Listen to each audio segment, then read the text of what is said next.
Hi, everybody. It's Anne. And we are going today to make 5 journal tags at once. How can this be? Well, it's actually super easy. And I'm taking, once again, some cues from another craft. If you have ever been a quilter, you're probably familiar with the term stack and whack, which sounds a little astonishing, doesn't it? Stack and whack. But that's kind of what we're going to do with these papers today. I've done a little bit of prep. We're going to end up with some tags. They could be cards, of course, uh, that are roughly 3 by 7. The precise measurements, as with most junk journaling things, precise measurements don't matter that much.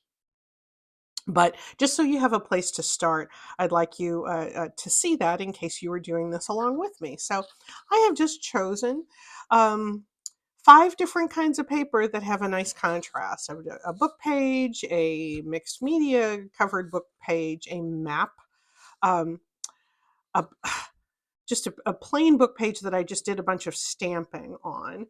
And this is from a book of noxious weeds. And when you read this book, it is so disgusting what some of these non-native invasive species can do. But some of the illustrations are really cool. And the reason I chose this one is this particular design. It's nice to have a little bit of black in there. It's just like quilting.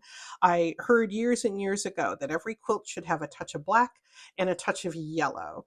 And the black is to make the contrast really pop, and the yellow is to give it life. So we don't have a whole lot of yellow in this, but we are going to make things pop with this black. I would love it if the black design went all the way to the edges, but we'll be okay with it. So what we're going to do, and this may seem like a bold move, but you can do this. I can do this too. Just going to stack these together. I'm going to rip these.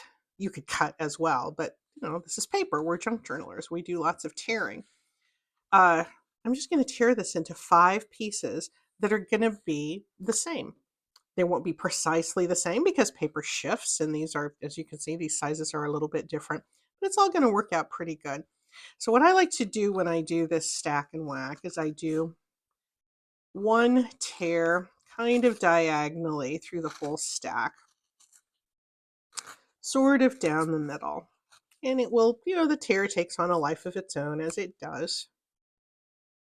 And then I'll take the bottom part, and you can already see I'm getting a couple of different sizes there because the layers tear in a different way when it's stacked. I'm going to keep this that I just tore off and clip it together because we're going to do some shuffling. And here is the bottom piece. That's piece number 4.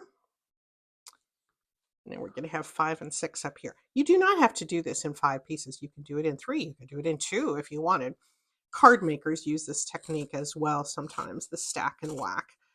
And while they tend to use trimmers and rotary cutters, well, we're just going to go ahead and tear. So there we go. This is roughly how these tectonic plates of paper fit together. Now, what I'm going to do is to get out some bases. I have 5 here. I want to make certain there's a little bit of glue on this from some previous project, and I want to make certain that that's sticking up because that's what we're going to be gluing down. I had hoped I had a 5th one. I don't, so I'm gonna use this old boarding pass here. You see all these? There we go. Now we're going to do some gluing. Actually, no, we're not. First, we are going to do some shuffling. And I'm going to want to make certain you can see all of these. Put these up just a little bit more. And I'll reassemble my pieces here. There we go. So this is roughly, well, this is the position that we want to have them be in. I'm going to unclip one bundle and I'm just going to sort them. Oh, I hope you can see these.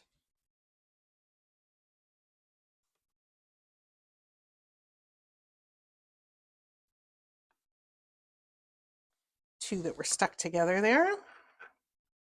Here goes the first batch. Here's the second batch. And I just want to make certain I have contrasting ones. It doesn't matter which one goes where, just so we don't have identical ones on the same piece. Now here's our one that goes down the middle. Oh, now see, I have that stamped one there, so that's going to go there, and this map can go over here. That speckled one is there. So that goes its neighbor. This little piece of Little Women goes over there. I have so many copies of Little Women. It is far and away my favorite book of all time, Little Women, and I have various copies of it.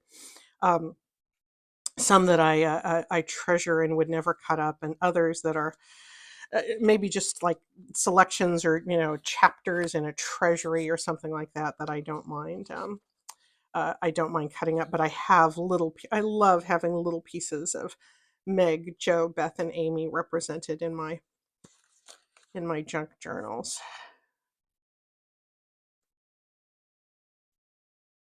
There's that, and I seem to be missing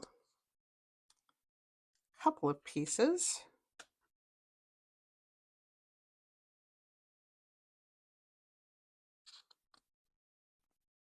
There's that little Dickens.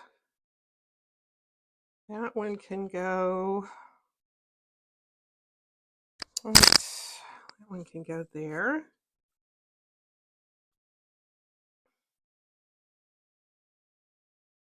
Well, now which one am I missing? I'm missing this piece. And there it is.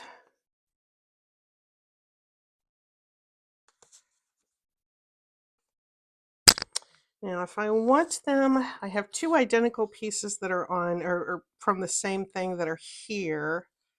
So I need to do some swappage. Where is that?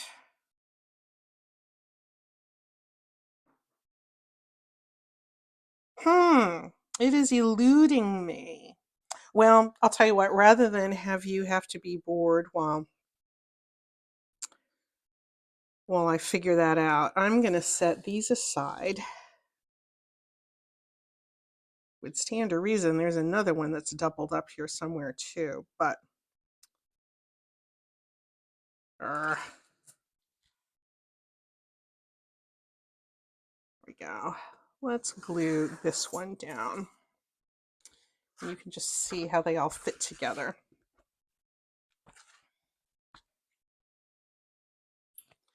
Another gluey episode here.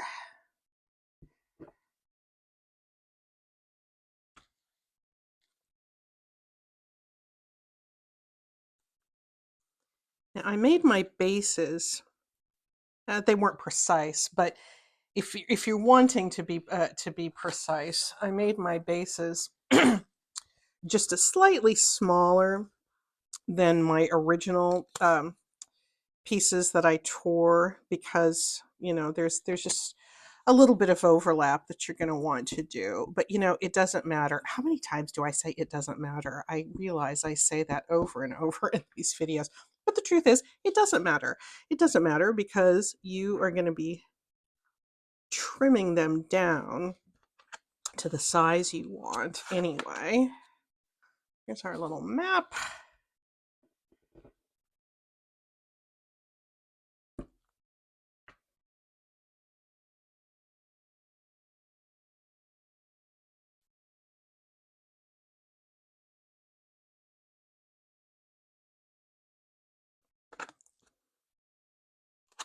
This goes. This spattered piece. And that goes there. And a little piece of Little Women. We got Amy's name in there anyway. I love the Little Women movies too. I loved the one in the 90s with Winona Ryder. That's the only movie that I ever saw with my mother and my daughter, who was a middle schooler at the time, uh, in the 90s when that came out. And, oh, that was just a special memory, going to see Little Women with my own child and my dear mother. It was really special. I loved the Greta Gerwig version that came out a couple of years ago too, though. Beth still dies. Oh, Beth. Why do you break our hearts every time, Beth? But yet she does, doesn't she? I know that's not a spoiler for any of you. Pick up a little bit of, we all know about poor Beth. But the Greta Gerwig version, I thought, was just so beautifully done. And frankly, I loved, as a writer myself, I love the fact that it emphasized so much Jo's focus on her book and her love of writing. And they all did to a certain extent, because that was a big part of the story, Jo and her writing. I mean, it was a huge part. Louisa May Alcott made that very autobiographical. But the movie, I think that Greta Gerwig did, was right before pandemic, so I guess it came out in late 2019. It focused, when Jo's book was finally published and she went to the bookbinder to see it being done. And oh my gosh, I cried. I ugly cried during that movie. I cried when Beth met her sad demise, not unexpected, but still sad demise. And I cried buckets when Jo was watching the bookbinders, watching her book being published and pressed and stitched at the bookbinders. And oh gosh, if I keep on talking about it, I'm going to have myself in a state again. But Little Women, nothing like it. One copy of Little Women I have is actually an abridged version, which I find kind of offensive, because I just don't, like any parts of it being cut out at all. But it was one of those scholastic publication books that that gets circulated, for very low prices for kids to buy in school. I don't know that they still do that. I hope they do. But I know I bought any number of books, dozens of books, from the Scholastic Book Company when I was a kid in school. You get the little paperbacks, and they're wonderful to have in a home library. But I saw it in the thrift store, and I went to go pick it up, and I could tell right away in looking at it that there were major parts that were cut out. And because I know the book and I have read it so many times over the years, I was like, wait, Jo says more than that. Aunt March does this in this area. That's not there. So, it was, they stated clearly it was an abridged version. I did not, of course, I purchased the book right away, and I don't mind, especially don't mind cutting that one up to use it in journals, because I get the essence of what the March sisters are up to. And it doesn't matter so much if there's little bits and pieces that are cut out. And it's has nice, caramely aged pages. So it doesn't happen to be this one. This is from a treasury that just printed a chapter or two Little Women is one of those books. I have it on my phone, of course, in my Kindle app. And if I awake in the middle of the night and I don't have anything to read, I want to take my mind off of those racing thoughts we all get in the middle of the night. I turn on my Kindle app and I'm right there with the March Girls.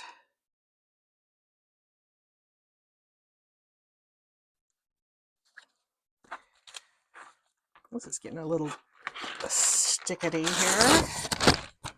Thanks, LL Bean, for providing such a nice gluing surface for me over here.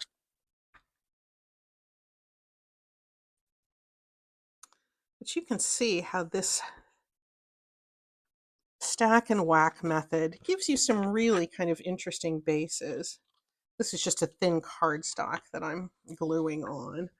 I wasn't going to do all of them on camera. But then I got talking about Little Women, and here we are.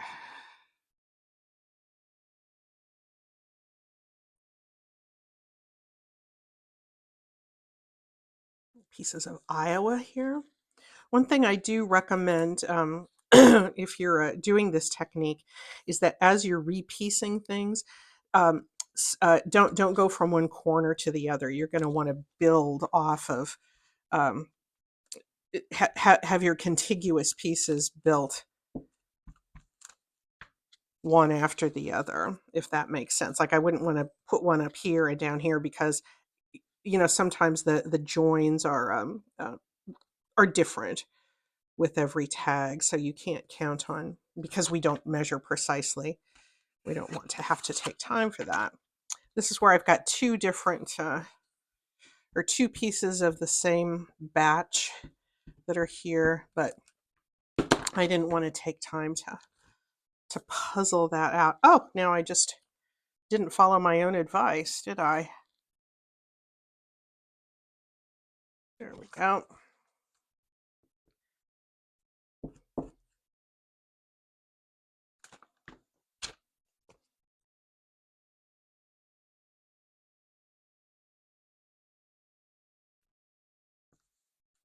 Oh, yeah, that black is nice.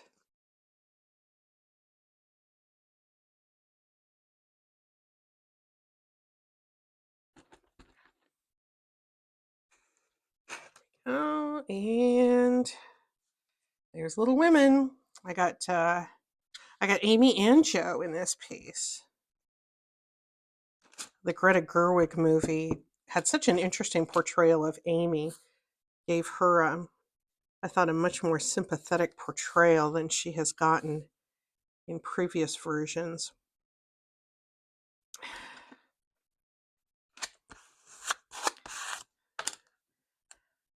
Oh, shall we go ahead and do the last one? In for a penny, in for a pound, huh? As my mother used to say. Lost a few. Oh, there's another place where I doubled up. This was with my hand stamped page. Well, that eluded me under the pressure of having to problem solve while on camera.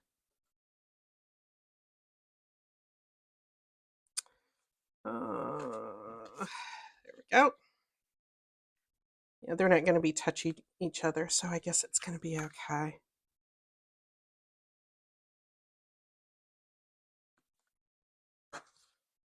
Now, which of the girls do I have? Oh, there's Beth.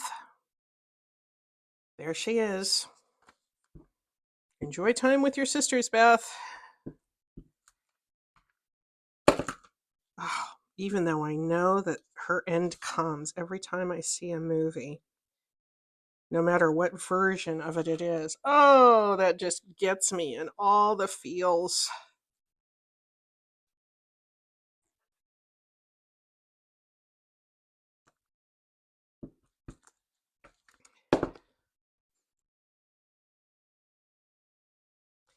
And you can see that our base is sticking out a little bit here and a little bit there. But that's where our trimming comes in. And here we have Chicago. Are any of you in Chicago? I used to enjoy going to Chicago when I was in college. I went to college in Iowa, but occasionally there were some weekends that I would go into the Chicago area or home for the weekend with some of my college friends that lived closer to Chicago. And oh my gosh, that was a eye-opening experience for this Nebraska girl being in the big city of Chicago. Whew. We'll never forget seeing Marshall Field's windows at Christmas time. Never, ever had seen anything like that. And it was amazing. Okay, I thought I had a piece of tissue paper over there to put on top of this. All right, now, here are our 5 card bases. There we go. I think I am going to do just a little bit of trimming, and then we'll decorate 1 or 2. Yeah, we're 20 minutes in, so I don't want to keep you too long because you're going to get the idea of how this works.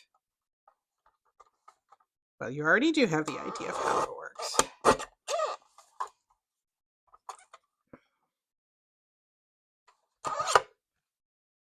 Yeah, I guess that's gonna be okay. What I like to do, because I don't want to, I mean, you could just make this into a tag and put it in the in your journal like this, because we collaged on plain cardstock, but we're gonna dress it up a little bit more. Let me go ahead and cut the tag shape into this one. And this, if you've seen this before, this is just a loyalty card that I cut off on, cut some angles off and use that as a template. I believe I got this from the wonderful Gail Augustinelli. Lots of people do this now, but the first time I remember seeing it was with Gail, who has influenced so many of us and continues to do so.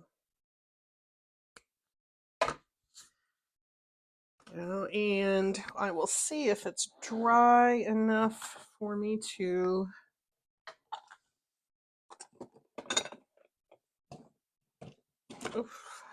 dig for that. Let's hope I don't get this stuck with wet glue. Nope, that's okay. You know what? I'm going to ink now.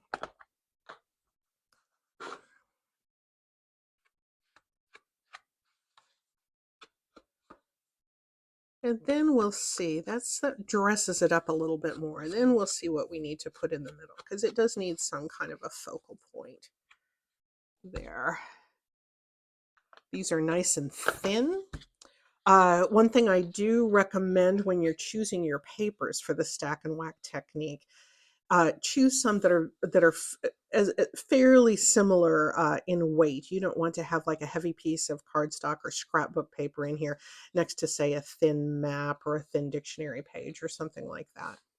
That's looking kind of cute. I'm gonna do one more, and maybe we can let's see, which one do I want to do? I want to do this one.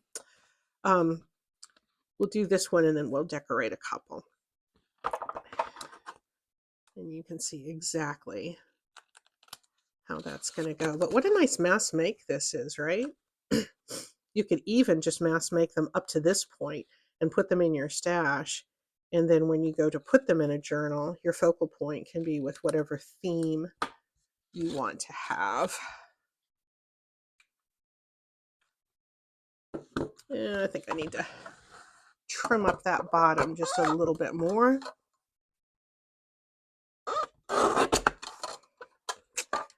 Oh, good. We didn't cut Amy off.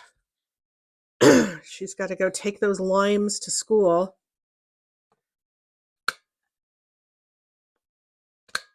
Well, that didn't work very well, did it?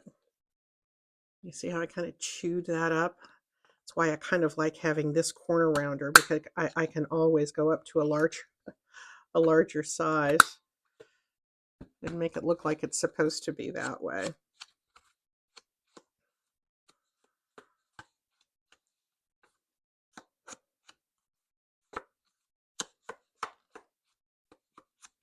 Alrighty then. So these are our 2 that we're going to decorate up and take across the finish line. So, what shall we put on here, friends? I've got, not surprisingly, some little bits and bobs over here. So I'm going to unceremoniously set these guys aside. And let's see, I kind of am thinking it'd be nice to have, and we will cover up a lot of our collage once we put a focal point on, and we just have to learn to be okay with that. Do you like that? I think I kind of do. Let's go with a, nope, I don't think I like that one very much.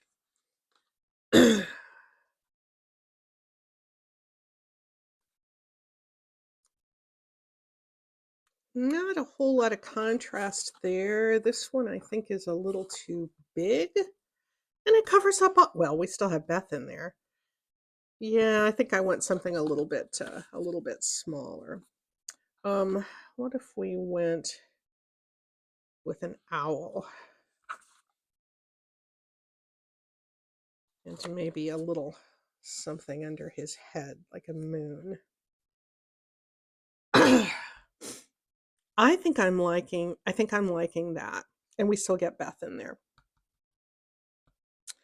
Let me see if I should layer something else here underneath this chair. That might be kind of cute. Let's go ahead and do this owl. I know I do owls a lot, but gee, I like them. I really do. I love the symbolism of owls and wisdom. And sometimes I write down words of wisdom that I hear other people say. And I enjoy having owls represented there. There's that little background. And let's ink up the back. I do have a lovely viewer who does not care for owls, had a traumatic experience with an owl years ago, and I am very sorry if this is triggering for you, but hopefully you'll be okay. These are not real owls. These are photographs. There we go. And working around my phone here. I also got a new wireless microphone that hopefully will work better and make for a clearer listening experience for you. You can tell that was this owl was cut out of a calendar, because that's a little piece of some reminder to myself that I had to go this past year. That's one of the best things about New Year's, is you can get into the previous year's calendars and cut them up for your journals. So do that.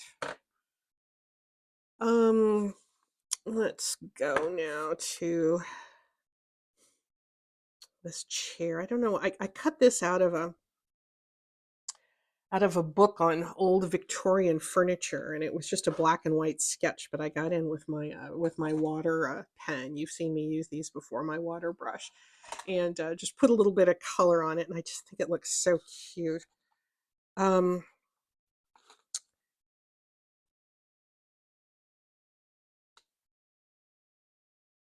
Maybe I'm overthinking this.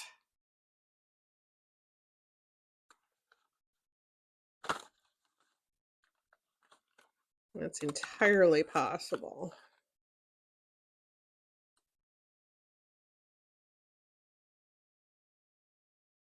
Yeah, I'm kind of enjoying that. Let's go ahead and get this little background piece down there. This is a die cut. I just took some of my book pages and stood at my die cutting machine and cut out a bunch of rectangles, this with fancy edges. I think this is a Stampin' Up! Die. I've used this die a lot in card making.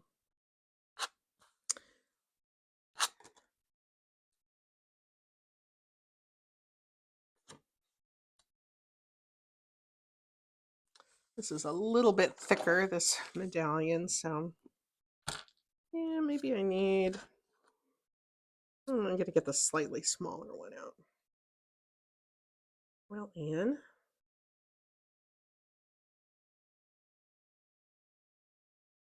my art glitter glue is getting persnickety here.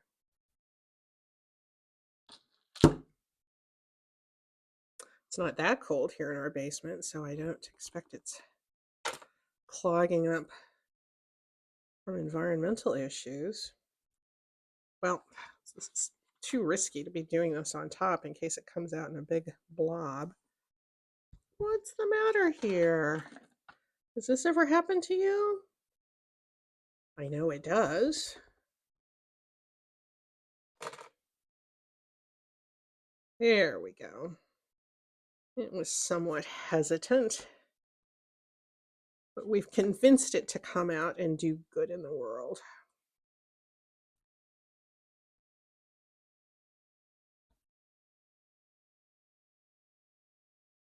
I kind of am liking that. So let's make that happen. You can see where I cut this. I just hand fussy cut this out of a book. I was very excited to find this book with all these sketches of Victorian era furniture. I think you will be seeing more of those with me because I just think they're pretty. I've been noticing visuals of old furniture more since we've been watching The Gilded Age.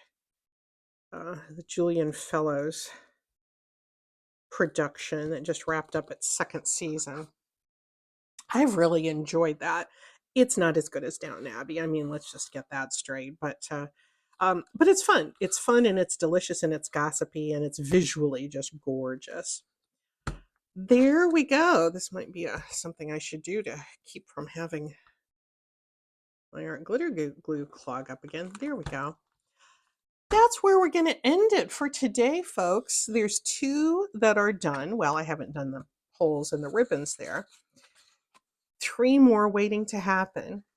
And look how quick we did all of that.